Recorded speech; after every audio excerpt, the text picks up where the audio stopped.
San Diego Comic-Con is one of the biggest pop culture conventions in the world, regularly selling out with well over 100,000 attendees.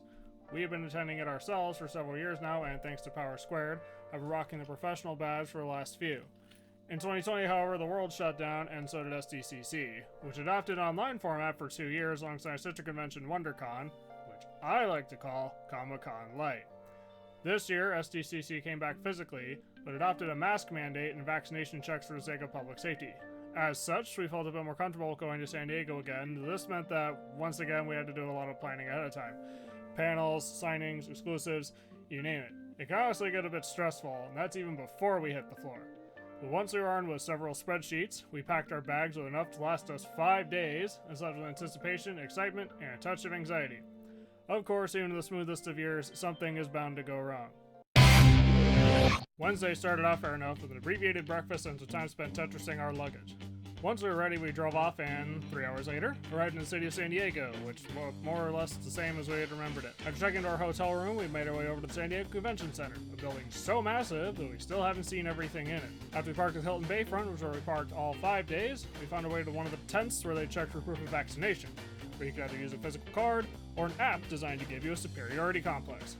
Once we got to the front of the line, we were then given a paper wristband, though somehow meant to last you at least 5 days. To be fair though, that wristband could really take a beating. Like, I shower pretty much every day and wash my hands a lot, and nothing could stop it. That said, the wristband still got all moist and gross, and I still preferred a plastic wristband, which apparently only weaves are good enough to get. Just to be clear, that was a joke. I'd still love to attend Anime Expo one of these days if I could make it work. Once we took care of the wristband situation, we still had to wait about 2 hours in the sales pavilion before they opened the floor at 6. I spent this time playing my Nintendo Picross on my 3DS while trying to make myself comfortable on a concrete floor with no stool or chair to help my posture. At 6, attendees were finally let onto the floor, and we enacted the strategy we had developed the night before. Even on this first night, there was a lot going on. Trevor had recently gotten really into Usagi Yojimbo and bought a lot of stuff at Stan Sakai's booth. Meanwhile, our parents took care of some other exclusives we were all after, like a 20th anniversary reprint of Bleach Volume 1, and a few comics like Kanto and TMNT The Last Ronin. I also picked up a cool Yu-Gi-Oh map from Konami, and from elsewhere, a Silent Hill shirt that I might wear in a future video. The biggest highlight for me, however, is that after 10 years, I finally got my copy of Batman #1 signed by both Scott Snyder and Greg Capullo. Truly a dream come true. There was another thing going on that took a little bit of effort. You see, there was heavy promotion for Dragon Ball Super Superhero going on throughout the convention, and one of the promotional items was a set of 5 badge ribbons, each from 5 different locations. These booths happened to be right near each other, and all you had to do to get one was walk up and ask. While I was taking care of Snyder and Capullo, the rest of us secured 3 sets of the 4 badge ribbons around the floor. To get the Goku badge ribbon and complete the set, we walked for a few minutes to the Dragon Ball offsite behind the Marriott next to the convention center. By the time we had gotten there, they ran out of swag bags, but they still had the badge ribbon, which let us complete 3 full sets. After this, we went to the Marriott to secure some official Comic-Con merch. Now, I didn't get any footage of this, but the Marriott was also decked out with Dragon Ball standees and decals, including one I caught an elevator door with Trunks and Goten doing the fusion dance. Once we got to the room for the Comic-Con merch, we were told they had closed the room. It was close to 9, so we heard they had closed for the night, but luckily, they let more people in after a few minutes. We were knee-deep in shirts for the rest of the con, since they gave us a few leftover ones for free, on top of the ones we bought. 10 out of 10 service. We then capped off the night by eating at the old spaghetti factory, where we ate like we hadn't eaten proper food in 3 years. It was our first sit-down experience since the pandemic started, and the food and service are just as good as we had remembered it. There used to be one closer to where we lived, but that closed down, so we make a point of eating there whenever we go to San Diego. So doesn't sound too bad, right? We hit a few bumps, but it was pretty much smooth sailing for the 3 hours we were there. Well, that was the calm before the storm. On Thursday, we started eating breakfast at the hotel, which was, serviceable. We arrived at the convention center late enough that we couldn't get into the sales pavilion, and instead had to wait outside for the doors to open. The weather wasn't the issue as much as how the line snaked around a bunch, and no one had any idea where to go since the staff kept giving conflicting information. About half an hour after the floor opened, we were all let inside and our group split up. While our parents went off to a panel about getting news coverage for comics, Trevor and I went over to Image to try and snag a ticket for a Todd McFarlane signing so we could get our copies of Spawn #1 signed. I know it was a long shot since we got into the floor so late for a first come first served ticket giveaway, but hey, you gotta try, right? When we get there, we were hit with our first major snag. Not only did we arrive just too late to get a ticket, which we expected, But it turned out that we couldn't even get one if we wanted to, since they were only giving them to attendee badges, and adding a professional badge immediately disqualified us. It's a weird rule since it's never happened to us before, but I still respected it and moved on. We had other signings we could do anyway, though that meant I carried around a lot of dead weight for the rest of the day, which isn't fun at a convention, where they're apparently so hard up for money, they don't carpet the floor and force you to walk on concrete for several hours. After lunch, Trevor went to a signing for Cavan Scott at Bookworld, a booth that sold such literary classics as The Complete Mouse, Dune, and Bluey. The signing went off without a hitch, as the Transformer signing at the IDW booth shortly after. I then got distracted by a spinning diorama of Key House, and we explored the floor, during which our parents went to Hulu for a free poster tube giveaway, as Trevor and I had done during preview night. We didn't stay long, however, as we had to split up again. I went to a panel for alternative career options in video games, which I found pretty insightful as someone who's been interested in getting in the industry for years now, but couldn't figure out exactly how. For example, 5 years of experience is just a gatekeeping measure, and it's still possible to get the job regardless, as long as you get your resume into the hiring manager's hands and tailor your skills just right. If you get it, they'll even lower the level of the position. Meanwhile, Dad went across the street to the Omni Hotel for a panel about enamel pins. It was nowhere near as helpful for us as he thought it would be. Once we felt ready, we bought lunch ahead for the next day, which we would do again on Friday, where we're nearly forced to deal with the final boss of SDCC, a train with nearly infinite HP. Fortunately, it backed off, and we headed off to dinner at El Indio, which they proudly display as Guy Fieri approved. After a great chimichanga and some taquitos, we got out the evening with some gelato from Gelato Vero Cafe. So we had some disappointments on Thursday, but still managed to do a lot of what we wanted. But nothing, and I mean nothing, could prepare us for what went down on Friday. What happened? 2 words. Ozzy Osbourne. To really understand our frustration from Friday, let me paint you a picture. Before the convention started, CCI opened up an exclusives portal so that badge holders could allocate points into a random lottery to access certain popular booths or high-profile signings. One of these was Ozzy Osbourne, who will be signing at the Stern Pinball booth with Todd McFarlane at 2 times, 12 or 110. We had no idea how the signings would work, but we all entered the lottery for different time slots, and to our surprise, we all won. I think that says something, but I'm still not sure what. But, of course, getting confirmation was only step 1. We needed to go to the sales pavilion between 6:30 and 9 a.m. the day of, so we could stand in line to get a wristband. We got there within the allotted time, but we still had to wait quite a while as the line slowly moved forward and non-Aussie attendees were filtered out. During this time, we took in the view of the bay and listened to a group of guys behind us rant about Disney or something. Eventually, we finally got our wristbands, which actually looked pretty cool, and got into the line for the exhibit hall. All we needed to do now was get in line for the signing at the right time, and we'd get to meet Ozzy. At least that's what I would say if it were really that easy. Our schedule forced us to split up again, which is why we went for both Ozzy signing times. While I was at a panel, Dad got in line for Ozzy session 1. By his account, he got in line sometime after 11 a.m. and secured his spot before the organizers capped the line. While in line, he also received a red ticket to be redeemed for the poster. A little excessive, but whatever. He was also told that no one could take any photos or video or even interact with him. Again, a little excessive, but that clearly meant they were trying to convey people through. The problem is, the Prince of Darkness showed up like 15 minutes late, which not only threw off the times for the signings, but also our schedule. There was a Kickstarter panel Dad wanted to attend, while it would have been completely understandable if he bailed to make the panel. He stuck it out so we could all still walk away with a poster. The line inched forward 10 at a time, and when he finally got to Ozzy, he could only walk past him and grab a pre-signed poster handed to him by an employee. In other words, you can see Ozzy signing posters, but not actually get the one he signed right in front of you. You know, the thing you'd expect from any other signing. Now comes another major issue. Since we asked about the signing on preview night, we knew going in that we couldn't get any personal items signed and we'd only get the poster. That was perfectly fine, and we respected the rules. Problem is, they neglected to tell us what kind of poster it was, so Dad was prepared with a poster tube that instantly became worthless. Instead, he received a stiff 11x17, and time was immediately of the essence if he wanted any sort of protection. We knew that Hot Flips had large top loaders, but unfortunately the one near Artist Alley didn't have any, so he had to run all the way to the other end of the floor. On the way, he attracted attention from a few people who asked about the poster, including one man who had the gall to ask $10 for it, and immediately walked away when Dad countered with $1,000. And now the Session 2 story comes in. While Dad was dealing with Ozzy, Trevor left the panel I was in to get in line. I heard he had succeeded, and so when I left the panel after it ended, I tried to get into the Session 2 line and was told that it was capped, and that I'd have to come back later, with an estimate of 30 to 45 minutes. This confused me, so I searched for Trevor and was able to join him in line. Things seemed to go great until a Stern Pinball employee checked for tickets and we revealed we didn't have any. As it turns out, someone had let Trevor and a few other Session 2 people enter the line for Session 1 starting near Artist Alley.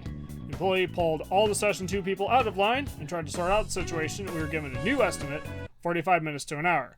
Keep in mind that by this point, the 1:10 time for Session 2 had already started, yet the line hadn't moved an inch. With nothing but time on our hands, I sent Trevor off to a signing with David Peterson, while I caught up with Dad, who now carried a protected Ozzy poster.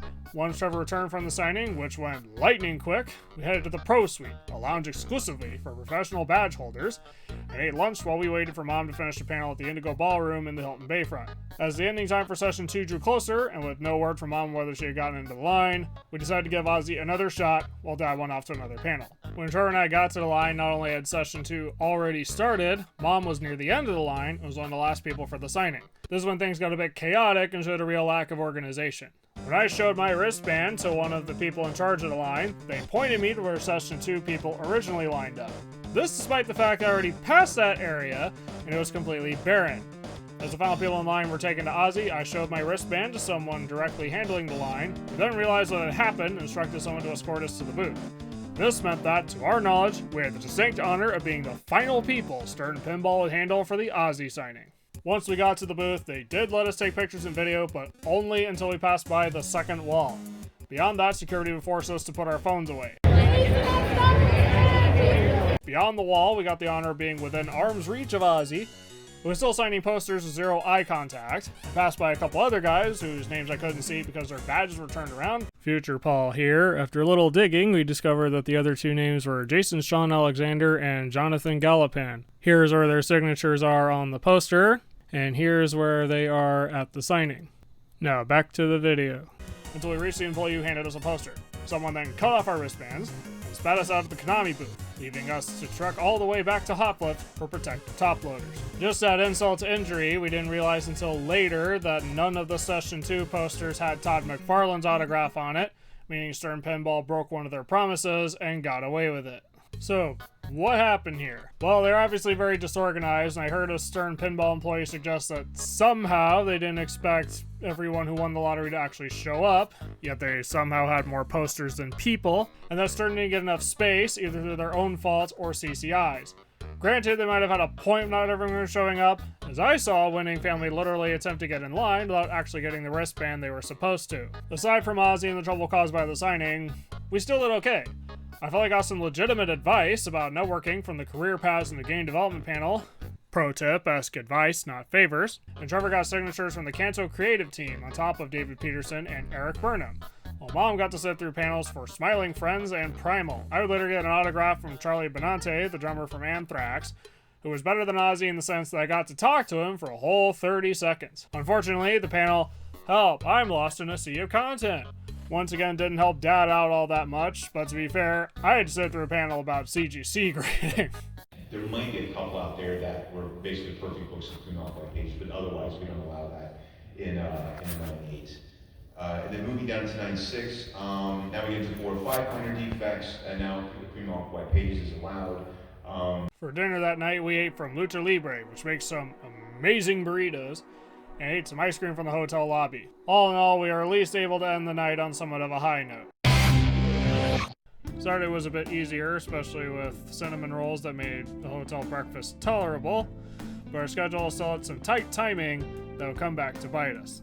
Things started off a little rocky. We got to wait in the sales pavilion this time and intended to hit the Hasbro booth so Trevor could get a ticket for an autograph from Peter Cullen. Unfortunately, even though we got into the floor pretty early, they had already run out by the time Trevor got to the booth.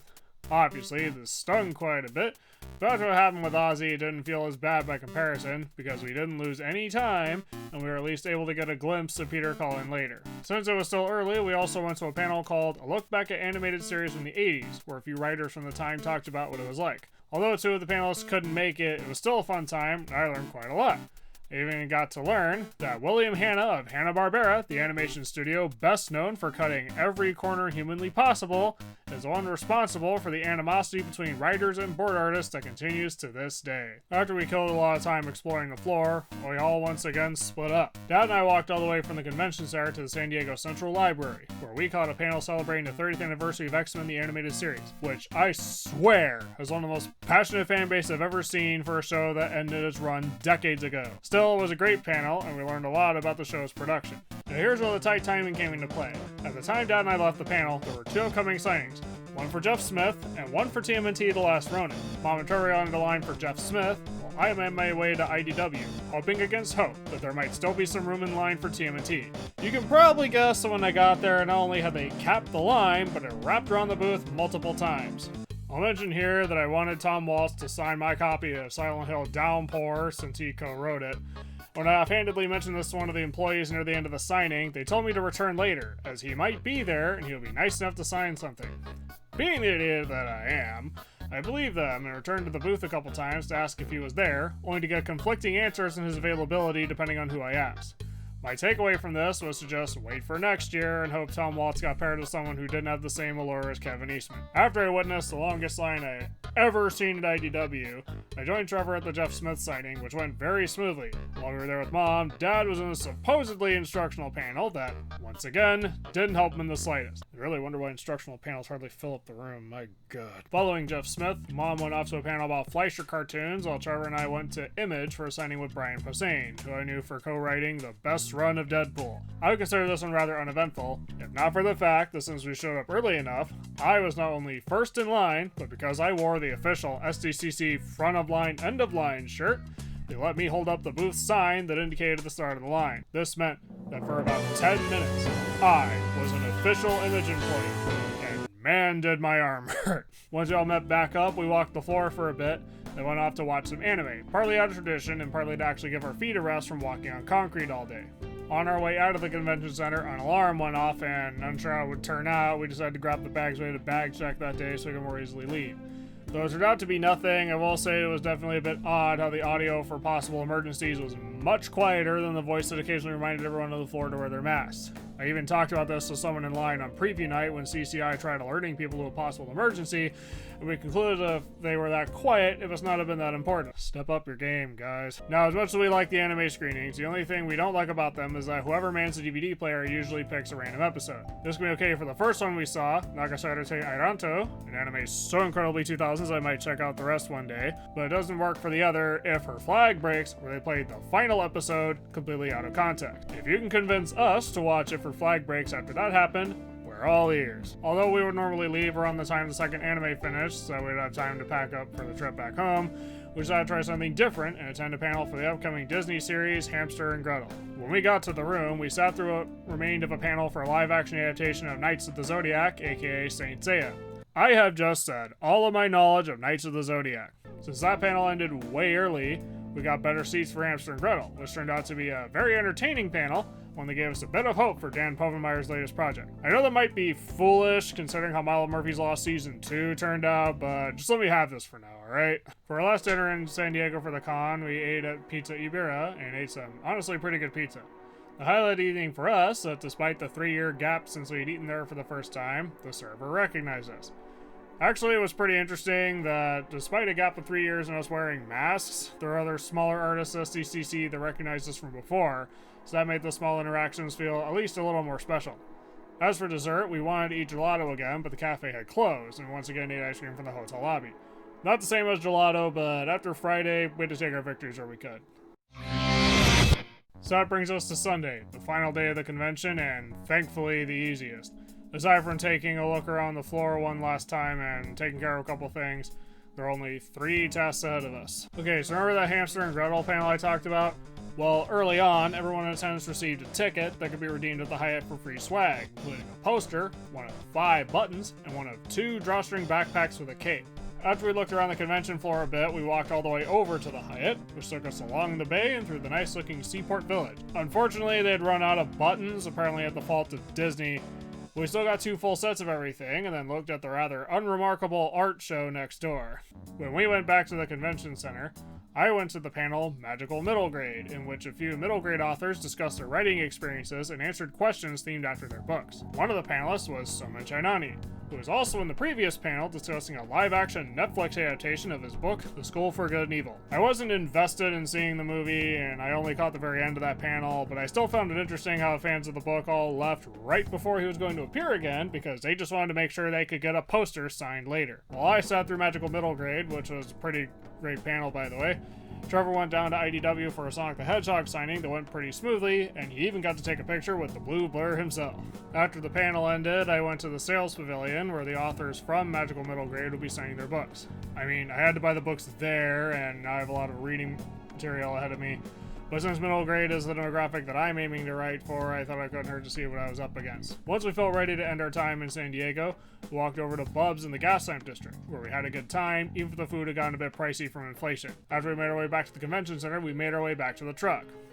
Is what I would say if we didn't make a quick detour to the Hilton Bayfront Hotel. There, we went to Sweet Things Frozen Yogurt and enjoyed a pineapple Dole Whip. Afterwards, we finally headed back to the truck and made the 3-hour trip back home. There are some things about the experience I didn't mention before, such as how, despite selling out, the floor felt easier to get around, even with the traditional choke points. Some of the bigger exhibitors like DC, Warner Brothers, and Dark Horse were also absent, so that was likely part of the reason. Although it also didn't help that Hasbro sold an underwhelming selection of exclusives through a QR code, and booths like Lego didn't really do much. Since we also had to wear a mask for several hours, our ears also hurt a lot, so the times where we had our mask down were relieved. All things considered, I'd say we had a pretty good convention. Sure, some things didn't go as planned, and Ozzy threw a wrench into everything, but we still did most of what we wanted to do, and we ended up spending more and more money on smaller artists rather than the big companies. If you liked this video, leave a like and consider subscribing for more things Power Squared. If you have any opinions on this year's Comic-Con or anything else we mentioned in this video, we'd love to hear them in the comments below. Also, I'm working...